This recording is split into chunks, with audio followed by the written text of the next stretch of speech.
Jumpa dan teman-teman TV One, kita ketemu lagi di Apa Kabar Amerika. Saya Patsy Widakuswara. Dan saya Supriyono, dan kami sedang kedinginan, Pat. Ini ya. Jadi ini berapa? Suhunya berapa? Kasih tahu dulu. Ini kalau diukur dengan Celcius sekitar 7 minus 7 di bawah. 7 derajat Celcius. Karena di bawah titik beku, kita bisa lihat di belakang ini, di air mancur di belakang ini sampai membeku. Jadi nanti bisa diserut. Betul, untuk bikin es serut, dan bahkan sekarang juga angin. Jadi ya, kalau betul. rasanya seperti pipi ini ditampar. Kamu merasakan saya tampar? Untuk perbandingannya dengan ditampar balok itu. Ditampar balok es seperti itu kira-kira. Jadi kalau misalnya nanti kita ngomongnya agak keseleo, itu harus karena ya.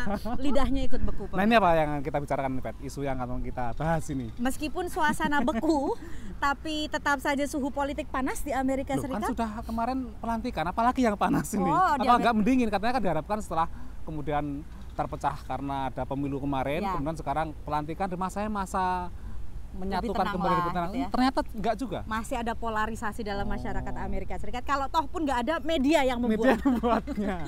Ya, jadi sekarang yang membuat suhu panas adalah karena minggu lalu di Amerika Serikat adalah peringatan 40 tahun Roe versus Wade. Ini adalah keputusan Mahkamah Agung Amerika Serikat yang melegalkan aborsi pada tahun 1973. Dan karena sebelumnya memang hanya sejumlah negara bagian yang melegalkan, dan ada sekitar 30 negara bagian yang ilegalkan ya aborsi. Jadi dengan keputusan yang bersejarah itu secara umum aborsi itu dibolehkan ya di Amerika Serikat dengan berbagai batasan sesuai negara bagian masing-masing. Ya, jadi ini tentunya masih menjadi isu yang sangat panas meskipun isu sudah tradisional ada ya, dari isu tradisional ya. Yang memecah, yang mempolarisasikan rakyat Amerika Serikat, karena meskipun ini sudah legal, tapi masih banyak sekali kaum konservatif, kaum beragama yang merasa bahwa ini tindakan yang tidak bermoral, ya kan? Karena ini menyalahi kodrat Tuhan dan sebagainya. Jadi kan ada dua kubu nih ya, ada yang namanya kubu pro-choice, yaitu kelompok yang mendukung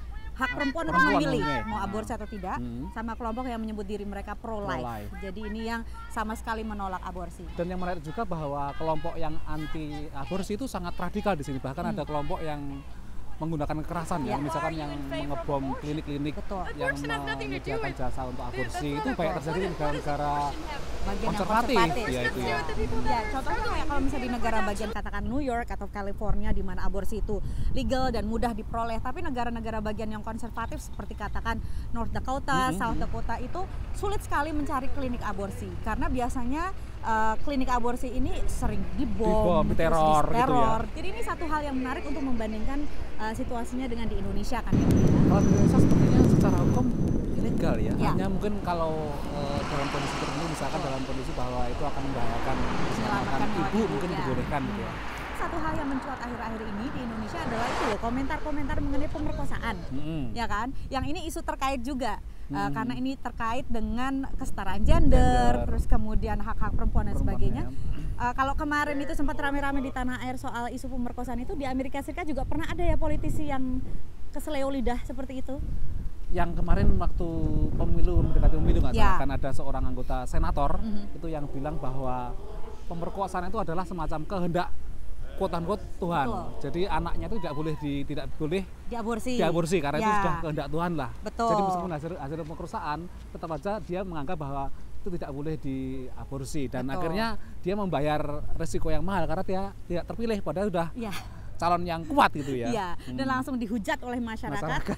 Karena dia juga mengatakan bahwa kalau misalnya itu adalah pemerkosaan yang sah. Legitimate rape, itu berarti tubuh perempuan itu memiliki kemampuan untuk menolak sperma tersebut. Jadi memang agak aneh. Agak logikanya agak susah dipahami ya. Betul, tapi ya seperti itu. Jadi ribut-ribut mengenai masalah pemerkosaan dan aborsi seperti halnya di Indonesia juga terjadi, dan di Amerika Serikat juga demikian. Dan akan masih menjadi isu yang kontroversial dan akan mewarnai perpolitikan Amerika dari sampai mungkin waktu yang selama-lamanya. Isu tradisional sudah aborsi, kemudian kawin sejenis, senjata itu akan isu tradisional yang akan terus ada di Amerika, pemirsa. Dan kami akan terus melaporkannya untuk Anda pemirsa TV One. Untuk sementara ini udah kedinginan nih ya. Kayaknya enak mencari hot chocolate dulu. Saya memegang telinga saya udah gak kerasa ya, Pak. Karena emang pakai kasut tangan. Dan kami akan ketemu lagi minggu depan. Untuk sementara ini kami pamit dulu. Saya Patsy Widakuswara. Dan saya Supriyono. Sampai jumpa.